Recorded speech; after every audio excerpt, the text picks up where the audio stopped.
In section 3.2.3, we're not necessarily going to learn new information. We're just going to get a little more practice verifying identities. Let's begin with example 13.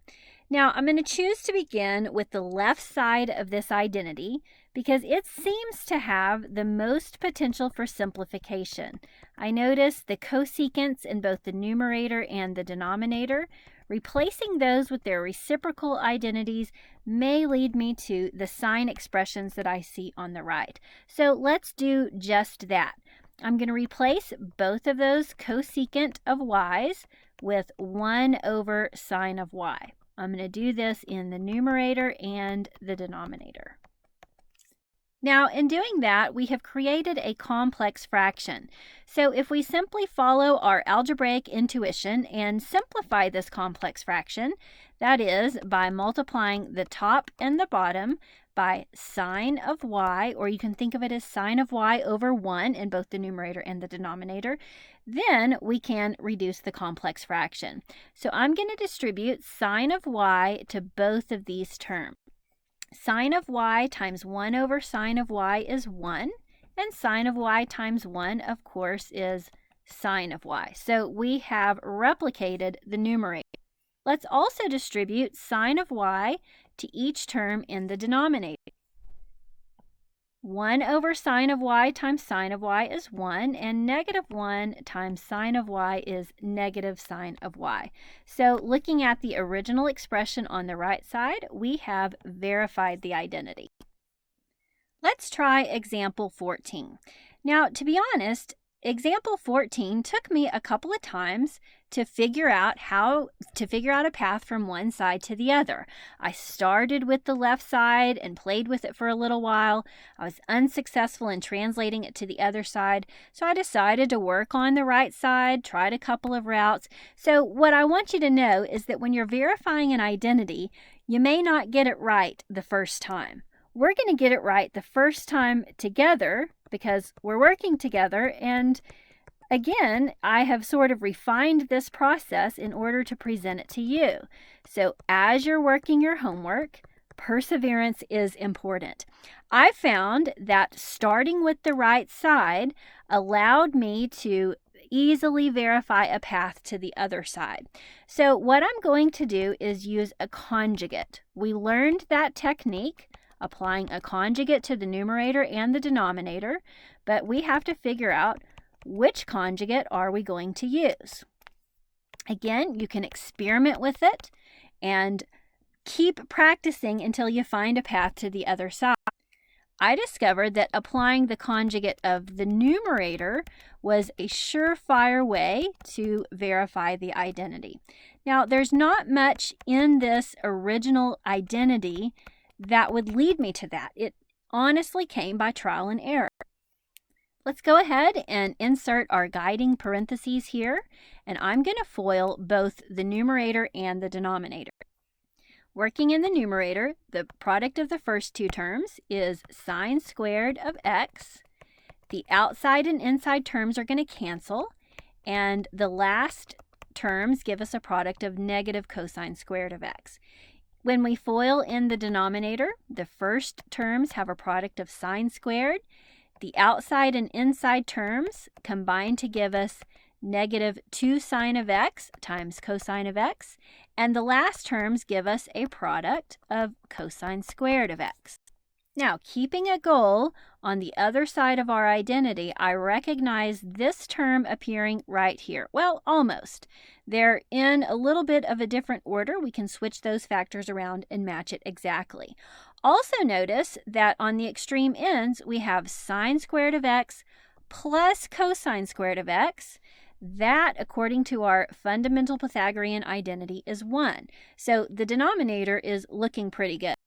As for the numerator, we currently have it in terms of both sine squared and cosine squared, and our goal is to write the entire thing in terms of cosine squared. So once again, I'm going to resort to our fundamental identity, and I'm going to manipulate it so that I can write sine in terms of cosine. That is, When we isolate sine squared, we get 1 minus cosine squared of x. So I'll be able to replace this sine squared with 1 minus cosine squared of x. Okay, enough preparation. Let's go ahead and execute this. Replacing sine squared with 1 minus cosine squared of x for the numerator, and copying down the cosine squared of x that's already there. And in the denominator, applying our Pythagorean identity to show that sine squared plus cosine squared is 1, and copying down our second term while also reversing those factors leads us to our conclusion. Now my 2-column proof is going to continue over here into a third column. Combining like terms in the numerator, we have 1 minus 2 cosine squared of x, and in the denominator, we have 1 minus 2 times cosine of x sine of x. Now, that's a tough one, but we have successfully translated one side into the other side, so we have verified the identity. Again, please remember that the more identities you practice, the more experience you build up, and your intuition will become stronger. Until then, don't be afraid to work them with trial and error until you discover the right path. Now, for example 15, it's pretty obvious that we should work on the left side. It's most complicated, which means it has the most potential for simplification. So remember, I'm going to copy down that expression exactly as it appears so that I can show that it eventually is equal to the expression on the right side. Now, because of the negative arguments here, we can use our even and odd identities to simplify. Now, to be very clear, the order of operations here, notice we have sine of negative alpha quantity squared. That's the interpretation of what this notation means. So I'm going to take a step to write it like that, just so my operations are very clear.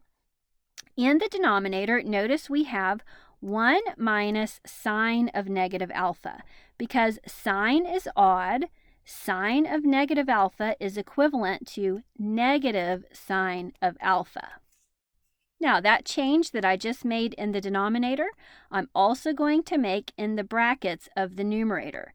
Sine of negative alpha is equal to negative sine of alpha. Then we're going to square that expression. Also in the denominator, we can see we have a couple of negatives. That's going to make a positive. So we have 1 plus sine of alpha. Now, executing the square in the numerator, we have to square both the coefficient and the function. When we square that coefficient, a negative times a negative is a positive. So this negative is canceled by the square. However, we still have this negative in front of the brackets. So altogether, when we simplify, we end up with 1 minus sine squared of alpha. And in the bottom, we have 1 plus sine of alpha. Now, we're getting closer, but do notice in the numerator, we have the difference of two squares. So I'm going to factor that as such. 1 minus sine squared of alpha factors as 1 plus sine of alpha times 1 minus sine of alpha. In the denominator, we have the factor 1 plus sine of alpha. Thus, the 1 plus sine of alpha factors cancel, and we have arrived at our destination and successfully verified the identity. Also, a challenging example is problem 16. Let's take a look at this one. You can probably guess that I'm going to choose to start with the left side. So I'm going to copy it down exactly as it's written. Now, by the way, my z's end up looking like 2's, so I'm going to cross the z's to distinguish them from 2's. Now, I'm copying down the left side exactly as it appears. I do not want to make any changes at this point. I'm only going to do the operations on the column on the right. Now, this one was another one that took me a couple of thoughts and avenues before I could find the path that worked. But what I ended up noticing is that these last two terms have a greatest common factor. That GCF is cosecant squared, so I'm going to factor it out of only those second two terms.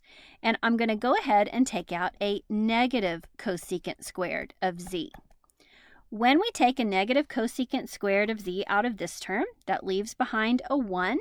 And if I factor a negative cosecant squared of z out of this term, that's going to leave behind a negative cosine squared of z.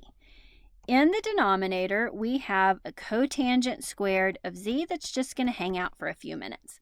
Now, that was definitely a good move because notice right here we have a Pythagorean identity. Recalling that sine squared of z plus cosine squared of z is equal to 1, we can see that solving for sine squared of z here, 1 minus cosine squared of z is equivalent to sine squared of z.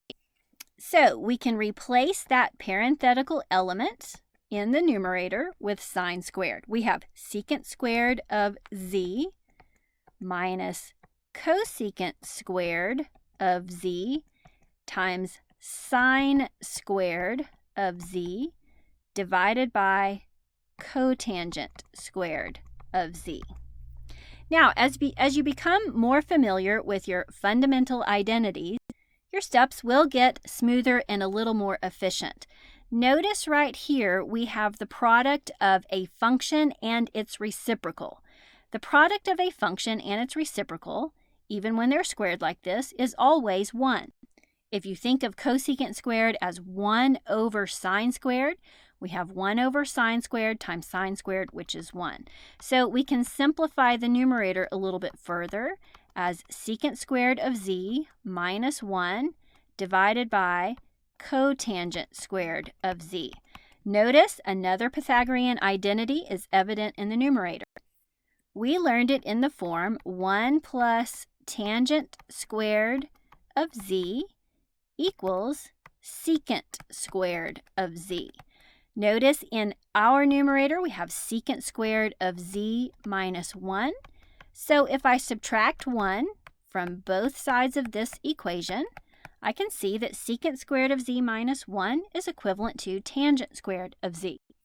Thus, we have tangent squared of z over cotangent squared of z.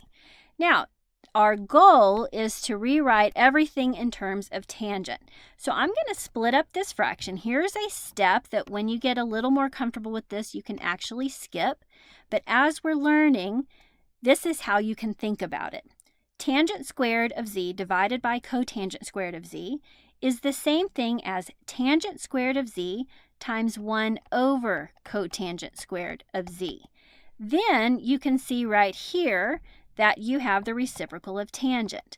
So we could write that now as tangent squared of z times tangent squared of z. And of course, that combines to give us our destination, tangent to the fourth of z. Whew, we made it. Those are some tough identities, but again, I wanted to show you several examples so you'll have lots of resources to refer to as you work your homework. Example 17 is also just an exercise in practicing verifying identity. Now this setup is going to be a little bit different. We're going to match each expression on the left with an equivalent expression on the right. So essentially, I'm going to begin by simplifying the expression on the left until I can find an equivalent expression on the right. So working on cosine times tangent, I'm going to rewrite tangent in terms of sine and cosine. Tangent, recall, is sine of x divided by cosine of x. When we see that the cosines cancel, then the original expression is equivalent to sine of x. And observe, we can see that expression over here in D. So we'll match example 1 to letter D. Let's try example 2. We have secant of x times cotangent of x. This one has great potential for simplification if we write everything in terms of sine and cosine. So secant is the same thing as 1 over cosine of x, and cotangent is equivalent to cosine of x over sine of x. Noticing that the cosines cancel, and the result is 1 over sine of x.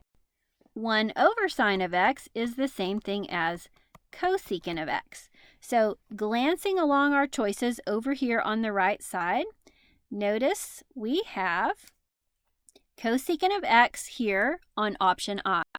So we'll mark this one, whoops, not that one. We'll mark option I as used. That'll narrow down our choices, and we'll mark option or problem 2 corresponding with I. The point of this exercise is not necessarily to complete a formal 2-column proof. It's simply practice. Let's go ahead and FOIL our 2 binomials here. The product of our first 2 terms would give us cosecant squared of x. The outside and inside terms would cancel, and the product of our last 2 terms is cotangent squared of x. Now, let's think about the Pythagorean identity that relates cosecant and cotangent. We know that 1 plus cotangent squared of x is equal to cosecant squared of x. So if I subtract cotangent squared of x from both sides of this equation, we see that 1 is equal to cosecant squared of x minus cotangent squared of x. So the expression that we're working with here is equivalent to 1. And the good news is that is option A. So we can mark problem 3 complete, matching up with A.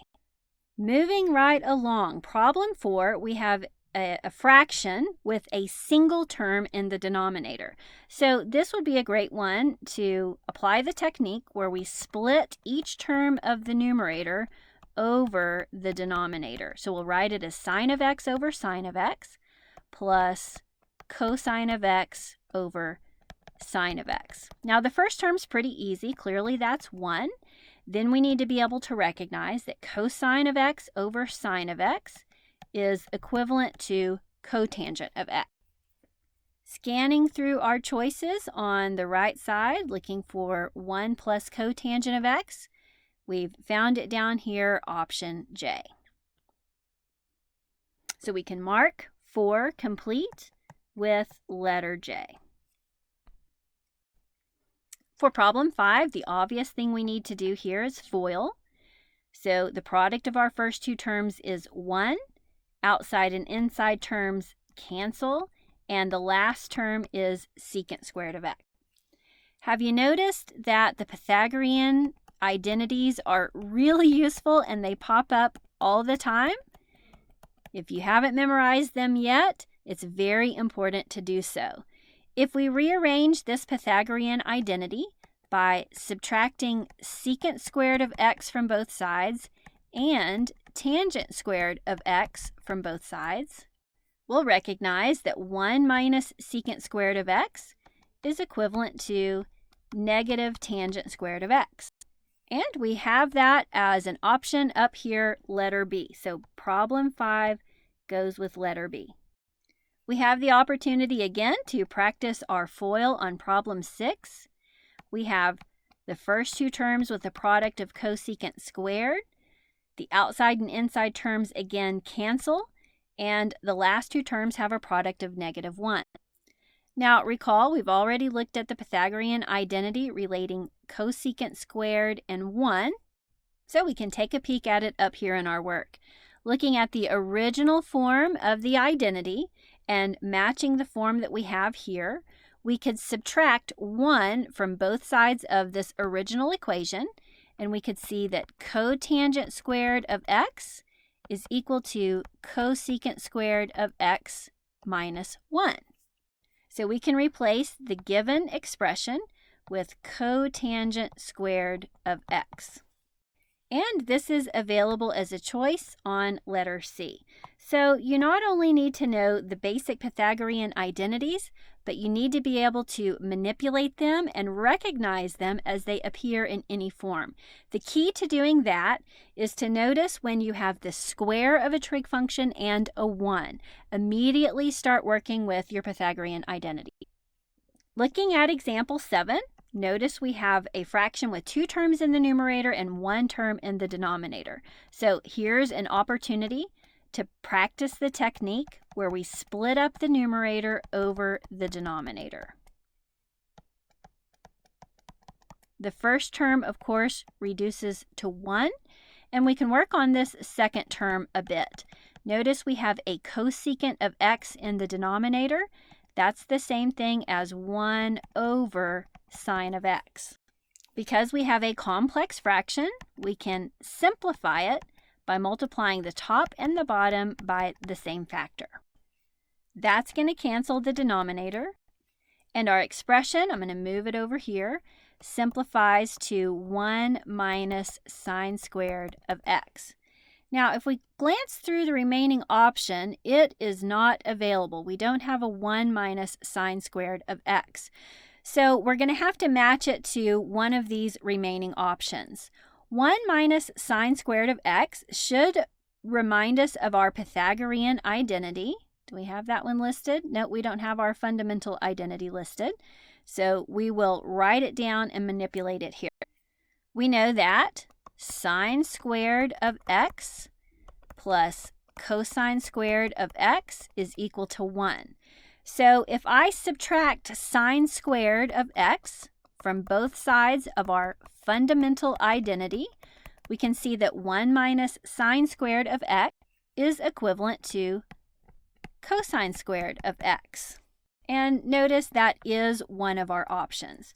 So in this type of problem, we're not only simplifying these trigonometric expressions, but we're exploring how they're equivalent to various expressions. Proceeding to question 8, let's split our fraction up over the denominator again. We have cosine over secant minus secant of x over secant of x. Now, the second term, of course, will simplify to give us 1, but let's work on the secant in the denominator. The secant is the same thing as 1 over cosine of x. Now, as you practice these identities, your skills will improve, and you're going to be able to simplify this without doing too much work. Notice we have this same situation up here, sine over 1 over sine. We multiplied the top and the bottom by this adjusting factor, and we ended up with sine squared. We have the same pattern right here. So now by our experience, we can see this is equivalent to cosine squared of x. So once again, your skills will improve the more you practice. Now, I still don't see that option over here on the right side, but notice we're working with a Pythagorean identity, or a Pythagorean expression. So if we look at our original Pythagorean identity and we subtract 1 from both sides of the equation and sine squared from both sides of the equation, we can get an equivalent form. Cosine squared of x minus 1 is equal to negative sine squared of x. So we can replace this expression with negative sine squared of x. And as we hunt through our options, we can see that's an available option. So looks like number 8 goes with letter E. We're really narrowing it down at this point. Number 9 is cosecant of x over sine of x. I'm keeping an eye on what's available over here. Cosecant, I'm going to go ahead and replace with 1 over sine of x over sine of x. Now we have a complex fraction again similar to this one, but it's inverted in this case. And it's helpful if you make your main fraction bar a little bit longer, so you can see here the numerator has a fraction, the denominator does not. So to fix this one, I'm going to multiply the top by sine of x and the bottom by sine of x. Are you running out of space like I am? Okay, I think it'll be a little clearer down here. This is 1 over sine squared of x. Now, even though I don't see that option on the right, we can recognize at least that 1 over sine squared of x is cosecant squared of x. And from our Pythagorean relationship, which we have expressed up here, we know that cosecant squared of x is equivalent to 1 plus cotangent squared of x. So we can replace this with 1 plus cotangent squared of x and match that one up with g. Now we have one problem left. You can probably guess that it's going to match up with the remaining option, but I'm not going to let you off that easy. Let's make sure we see how problem 10 translates into the expression given next to letter F. So on this one, we can obtain a common denominator, because we have two separate fractions, by multiplying the two distinct denominators together. So anytime you want a common denominator, you can always multiply your denominators together. Now, from this denominator to the new denominator, we gained a factor of sine of x. So I also need to multiply the existing numerator by sine of x. That's going to give me a sine squared of x. We also need to update the second fraction. Notice we've gained a factor of cosine of x here. So we need to multiply the existing numerator by cosine of x. That's going to give us cosine squared of x.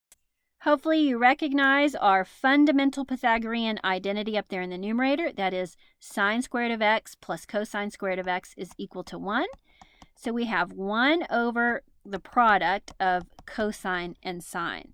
Looking at example F, even though our factors are in the opposite order, because multiplication is commutative, we know that those are equivalent.